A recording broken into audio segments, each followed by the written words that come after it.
Soaps and detergent limited ರಿಯಾಯಿತಿ ದರದಲ್ಲಿ ಶುದ್ಧ ನೈಸರ್ಗಿಕ ಶ್ರೀಗಂಧ ಎಣ್ಣೆಯುಕ್ತ ಉತ್ಕೃಷ್ಟ ಗುಣಮಟ್ಟದ ಉತ್ಪನ್ನಗಳ ಮೈಸೂರು ಸ್ಯಾಂಡಲ್ ಸಾಬೂನು ಮೇಳ.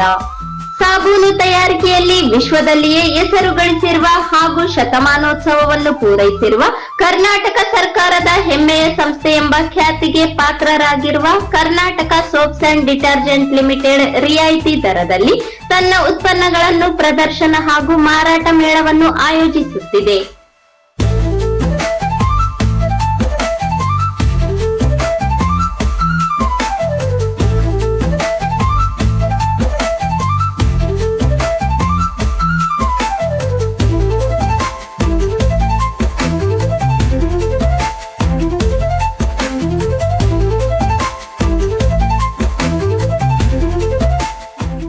ರಿಯಾಯಿತಿ ದರದಲ್ಲಿ ಶುದ್ಧ ನೈಸರ್ಗಿಕ ಶ್ರೀಗಂಧ ಎಣ್ಣೆಯುಕ್ತ ಉತ್ಕೃಷ್ಟ ಗುಣಮಟ್ಟದ ಉತ್ಪನ್ನಗಳ ಮೈಸೂರು ಸ್ಯಾಂಡಲ್ ಸಾಬೂನು ಮೇಳ ದಿನಾಂಕ 22/8/2025 ರಿಂದ 31/8/2025 ರವರೆಗೆ.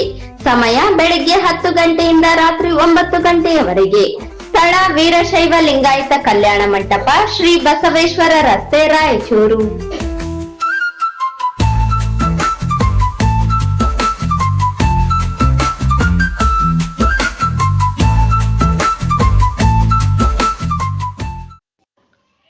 ಬೆಂಗಳೂರಿನ ಫ್ರೀಡಂ ಪಾರ್ಕ್ನಲ್ಲಿ ನಡೆಯುತ್ತಿರುವ ಅಹೋರಾತ್ರಿ ಅನಿರ್ದಿಷ್ಟಾವಧಿ ಸತ್ಯಾಗ್ರಹಕ್ಕೆ ಬೆಂಬಲವಾಗಿ ರಾಯಚೂರಿನಲ್ಲಿ ಬೃಹತ್ ಪ್ರತಿಭಟನೆ ಹಮ್ಮಿಕೊಳ್ಳಲಾಗಿದೆ ಎಂದು ಬುಡ್ಗ ಜಂಗಮ ಕ್ಷೇಮಾಭಿವೃದ್ಧಿ ಸಂಘದ ರಾಜ್ಯ ಪ್ರಧಾನ ಕಾರ್ಯದರ್ಶಿ ಶಿವರಾಜ ರುದ್ರಾಕ್ಷಿ ತಿಳಿಸಿದರು. ರಾಯಚೂರಿನ ಪತ್ರಿಕಾ ಭವನದಲ್ಲಿ ನಡೆದ ಪತ್ರಿಕಾಗೋಷ್ಠಿಯಲ್ಲಿ ಮಾತನಾಡಿದ ಅವರು, ಪ್ರತಿಭಟನೆಯಲ್ಲಿ ಅಂಬೇಡ್ಕರ್ ಅನುಯಾಯಿಗಳು, ಪ್ರಗತಿಪರರು, ದಲಿತ ಸಂಘರ್ಷ ಸಮಿತಿಗಳು, ಸಾಹಿತಿಗಳು, ಇತರೆ ಸಮುದಾಯದ ಸಂಘಟನೆಗಳು ಹಾಗೂ ಸೂಕ್ಷ್ಮ ಅತಿ ಸೂಕ್ಷ್ಮ ಸಮುದಾಯಗಳು ಭಾಗವಹಿಸುವಂತೆ ಕರೆ ನೀಡಿದರು. ಕಳೆದ 30 ವರ್ಷಗಳಿಂದ ನಡೆದ ಹೋರಾಟದ ಫಲವಾಗಿ 1/8/2024 ರಂದು ಭಾರತದ ಸುಪ್ರೀಂ ಕೋರ್ಟ್ ಪ್ರಾತಿನಿಧ್ಯವಿಲ್ಲದ ಸಮುದಾಯಗಳಿಗೆ ನಿಜವಾದ ಹಂಚಿಕೆ ನೀಡಲು ರಾಜ್ಯ ಸರ್ಕಾರಕ್ಕೆ ಆದೇಶ ನೀಡಿತ್ತು. ಈ ಹಿನ್ನೆಲೆಯಲ್ಲಿ ಕರ್ನಾಟಕ ಸರ್ಕಾರವು ನ್ಯಾಯಮೂರ್ತಿ ಡಾಕ್ಟರ್ ಎಚ್.ಎನ್. ನಾಗಮೋಹನ್ ದಾಸ್ ಅವರ ನೇತೃತ್ವದಲ್ಲಿ ಏಕಸದಸ್ಯ ಆಯೋಗ ರಚಿಸಿತು. ಆಯೋಗವು ಸಮಗ್ರ ಅಧ್ಯಯನ ಮಾಡಿ ಜಾತಿ ಗಣತಿ ನಡೆಸಿ ಪರಿಶಿಷ್ಟ ಜಾತಿಗಳಲ್ಲಿ ಅತ್ಯಂತ ಹಿಂದುಳಿದ ಸೂಕ್ಷ್ಮ ಅತಿ ಸೂಕ್ಷ್ಮ ಹಾಗೂ ಅಲೆಮಾರಿ 59 ಸಮುದಾಯಗಳಿಗೆ ಪ್ರತ್ಯೇಕ 1% ಮೀಸಲಾತಿ ಶಿಫಾರಸು ಮಾಡಿತ್ತು.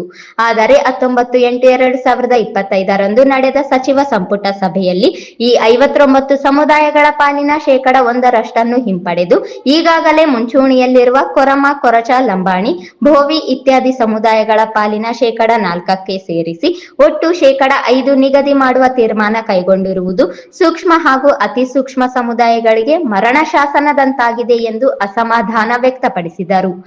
ಅಸಮಾನರನ್ನು ಸಮಾನರೊಂದಿಗೆ ಸೇರಿಸುವ ಮೂಲಕ ಸಾಮಾಜಿಕ ನ್ಯಾಯವನ್ನು ಕೊಲೆ ಮಾಡಲಾಗಿದೆ. ಭಿಕ್ಷೆ ಬೇಡುವವರ ಪಾಲಿನ ಹಕ್ಕನ್ನೇ ಕಸಿದುಕೊಂಡಂತಾಗಿದೆ ಎಂದು ಅವರು ತೀವ್ರ ಆಕ್ರೋಶ ವ್ಯಕ್ತಪಡಿಸಿದರು. ರಾಜ್ಯ ಸರ್ಕಾರ ಅಲೆಮಾರಿ ಸಮುದಾಯಗಳಿಗೆ ಬಹಳ ಅನ್ಯಾಯ ಮಾಡಿರುವುದರಿಂದ ಇವತ್ತು ನಮಗೆ 1% ಮೀಸಲಾತಿ ಕೊಟ್ಟರೆ ನಾವು ಮುಂದಿನ ದಿನಗಳಲ್ಲಿ ಬಹಳಷ್ಟು ಸುಮಾರು 50% ಅಭಿವೃದ್ಧಿ ಆಗಲು ಸಾಧ್ಯ ಇದೆ. ಇವತ್ತೇನು ಪ್ಯಾಕೇಜ್ಗೆ ಸರ್ಕಾರ ಘೋಷಣೆ ಮಾಡ್ತದೆ ಅದು ಬರೀ ತಾತ್ಪರ್ಯಕ, ಅದು ದಲ್ಲಾಳಿಗಳ ಪಾಲಾಗ್ತದೆ. ಅದಕ್ಕಾಗಿ ನಾವು ಶಾಶ್ವತ ಪರಿಹಾರ ಕೇಳ್ತಾ ಇದೀವಿ. ಅದು 35 ವರ್ಷಗಳಿಂದ ನಮ್ಮ ಎಡಗೈ ಸಮುದಾಯದವರು ತೀವ್ರಗತಿಯಲ್ಲಿ ಹೋರಾಟ ಮಾಡೋದ್ರಿಂದ ಇವತ್ತೇನು ಪ್ರತಿಫಲ ಸಿಕ್ಕಿದೆ. ಇವತ್ತು ಆ ಮುಂದಾಳತ್ವವನ್ನು ನಮ್ಮ ರಾಯಚೂರು ಜಿಲ್ಲೆಯೇ ಕರ್ನಾಟಕದಲ್ಲಿ ಕವರ ಜಿಲ್ಲೆ, ಹೋರಾಟಗಾರರ ಭಾಗದ ಜಿಲ್ಲೆ.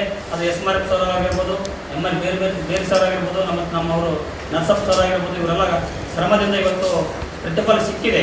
ಇವತ್ತು ಆ ಸಮುದಾಯ ಕೂಡ ಅನ್ಯಾಯ ಆಗಿದೆ.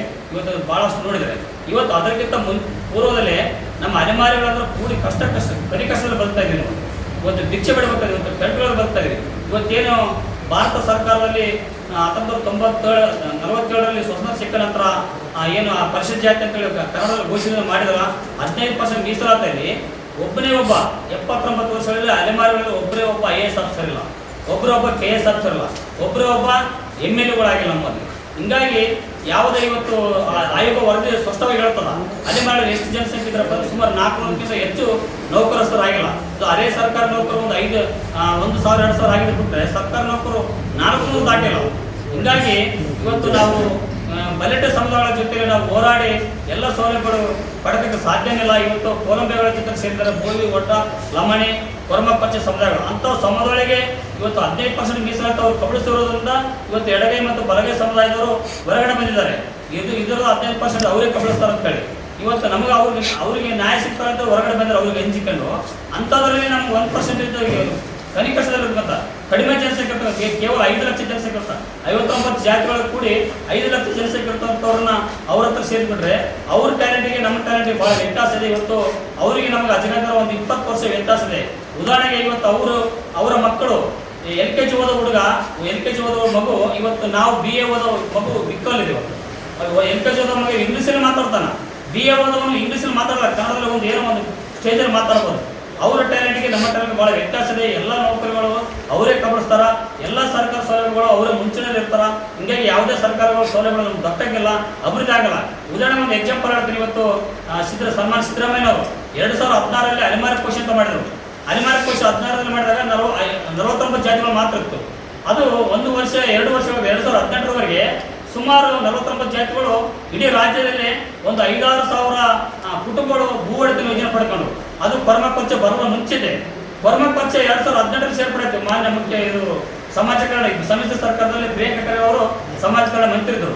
ಅವರು ಶಿಫಾರಸು ಮಾಡಿ ಕೊರಮ ಪಚ್ಚನ ಅಲೆಮಾರಿಗಳ ಪಟ್ಟಿಯಲ್ಲಿ ಸೇರಿದ್ರು 51 ಪಟ್ಟಿ. ಅವ್ರು ಬಂದ ತಕ್ಷಣದಲ್ಲೇ 49 ಸಮುದಾಯಗಳು ಒಬ್ಬರೇ ಒಬ್ಬರು ಭೂ ಒಡೆತನ ಯೋಜನೆ ಆಗಿರ್ಬೋದು, ಒಂದೇ ಒಂದು ಲೋನ್ ಕೂಡ ತಗೊಳ್ತಾ ಇತಿಹಾಸದಲ್ಲ. ಇದು ಕಣ್ಣಾರೆ ವರದಿ ಇದೆ. ಇವತ್ತು ಅಂಬೇಡ್ಕರ್ ನಿಗಮದಲ್ಲಿ ಇರ್ತಕ್ಕಂಥ ಅಲೆಮಾರಿ ಕೋಶ ಹೋಗಿ ಇದು ಪ್ರತ್ಯೇಕ ಅಲೆಮಾರಿ ಅಭಿವೃದ್ಧಿ ನಿಗಮ ಮಾಡಿದ್ದಾರೆ. ಅದು ಸಮಾಜ ಕಲ್ಯಾಣಕ್ಕೆ ವ್ಯಾಪ್ತಿಯಲ್ಲಿ ಒಪ್ಪಿಸಿದ್ದಾರೆ. ಅದು ಡಾಟಾ ಇದೆ ಅದರಲ್ಲಿ. ಕೊರಮ ಪಚ್ಚ ಯಾವತ್ತು ನಮ್ಮ ಜೊತೆಲಿ ಸೇರಿತು ಆವತ್ತಿಂದ 49 ಸಮುದಾಯಗಳು ಪೂರ್ತಿ ವಂಚಿತರಾದರು. ಕೇವಲ ಒಂದೇ ಒಂದು ಸಮುದಾಯ ನಮ್ಮ ಜೊತೆ ಬಂದರೆ ಎಲ್ಲ ಸೌಲಭ್ಯಗಳಿಂದ ವಂಚಿತರಾಗಿವಿ. ಇವತ್ತು ಲಮ್ಮಣಿ, ಬೋವಿ, ಒಡ್ಡ ಮತ್ತು ಈ ಕೊರಮ ಪಚ್ಚ ಇವರಲ್ಲಿ ನಮ್ಮನ್ನು ಸೇರಿಸಿದರೆ ನಿಜವಾದ ಮರಣ ಶಾಸನ. ನಾವು ಸತ್ತು ಬದುಕಿದ್ರು ಕೂಡ ಸತ್ತಂತೆ ದಿನಾಲು ಸಾಯಲೇಬೇಕಾಗ್ತದ. ಅದಕ್ಕಾಗಿ ಇವತ್ತು ನಾವು ಸರ್ಕಾರಕ್ಕೆ ಆಗ್ರಹಿಸ್ತಿದ್ವಿ, ಎಂದಾದ್ರೂ ಒಂದಿನ ದಿನ ಸಾಯಕ್ಕಿಂತ ಒಂದೇ ದಿನ ಸಾಯಲು ನಾವು ರೆಡಿ ಆಗಿದ್ದೀವಿ. ಇಡೀ ರಾಜ್ಯ ತುಂಬ ತೀವ್ರಗತಿಯಲ್ಲಿ ಹೋರಾಟ ನಡೀತಾ ಇದೆ, ಚಳವಳಿ ನಡೀತಾ ಇದೆ. ಚಳವಳಿ ಯಾವತ್ತೂ ಈ ಭೂಮಿಯಲ್ಲಿ ಸೋತಿಲ್ಲ. ಅದಕ್ಕಾಗಿ ನಾವು ತೀವ್ರಗತಿಯಲ್ಲಿ ಹೋರಾಟ ಮಾಡಿ 1% ಮೀಸಲಾತಿ ಕೊಡೋವರೆಗೆ ಈ ಸರ್ಕಾರ ಬಿಡೋಲ್ಲ, ನಮ್ಮ ಹೋರಾಟಗಳು ನಿಲ್ಲಂಗಿಲ್ಲ. ಏನಾದರೂ ಮುಂದಿನ ದಿನ ಹಂತವಾಗಿ ಹೋರಾಟಗಳು ಪ್ರಾರಂಭ ಅಥವಾ ಬೇರೆ ಬೇರೆ ರೀತಿಯಲ್ಲಿ. ಈ ಸಂದರ್ಭದಲ್ಲಿ ಎಸ್ ಮಾರೆಪ್ಪ, ನರಸಪ್ಪ ದಂಡೋರ, ರಂಗಮುನಿದಾಸ್, ಭೀಮರಾಯ, MR ಬೇರಿ ಸೇರಿದಂತೆ ಇತರರಿದ್ದರು.